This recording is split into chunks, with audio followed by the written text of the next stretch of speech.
Good morning, Year 10.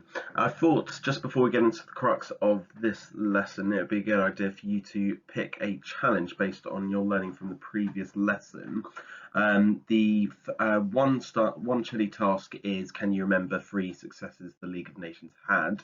The 2 chili task is, did the successes outweigh the failures?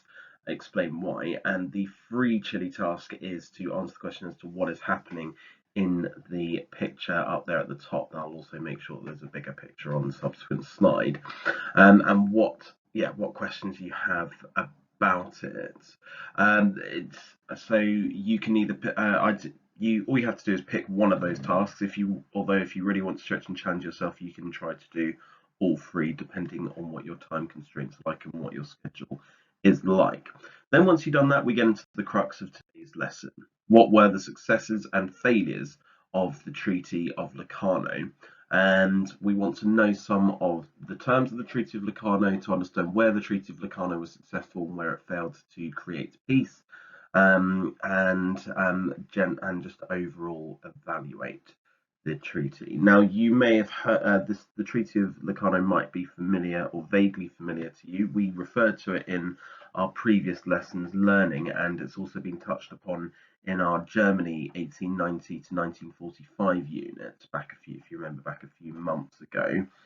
But what I want you to do is, using that information sheet that is attached on Frog, I want you to answer these 4 questions.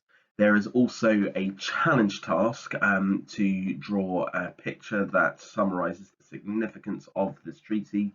You could do this with a political cartoon, of your own political cartoon, like the one on the screen, or something else. Be creative. That's entirely down to you. Again, it's a challenge task, so it's down to you to make that decision as to whether you can fit it in with your scheduling and the amount of time you should be spending on this task. Then we get into this success versus failure debate, because on the face of it, the Treaty of Locarno may have looked like a real success. However, there are some more things that need to be explored. Keep in mind to remember in particular what the reaction in Germany had been like to the Treaty of Versailles, and how, because this came in the middle of the Stresemann era when actually Germany was starting to recover, but how were certain elements, those sort of, particularly the nationalist side of German politics, and people that would sort of later on rally around Adolf Hitler, how would they have reacted to this? Keeping in mind, a lot of this has to do with Germany's borders as set out in the Treaty of Versailles. But I'll leave that to you. Again, if you are stuck, you can always email me or write on the Microsoft Teams group. And then all you have to do is use what you've done on the previous task to write a judgment answering whether you think the treaty was a success or failure.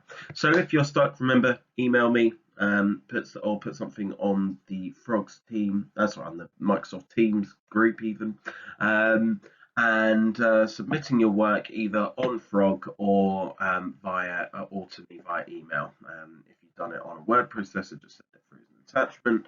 Or PowerPoint, send it through as an attachment, or if you've done it in your book, then take a picture and send it across. If you are doing it on Microsoft Word or PowerPoint or whatever, then if you can, try to print it and then stick it into your book, so that will help you get a chronological set of notes for this course. Although again, I do appreciate that not all of you maybe have printers at home.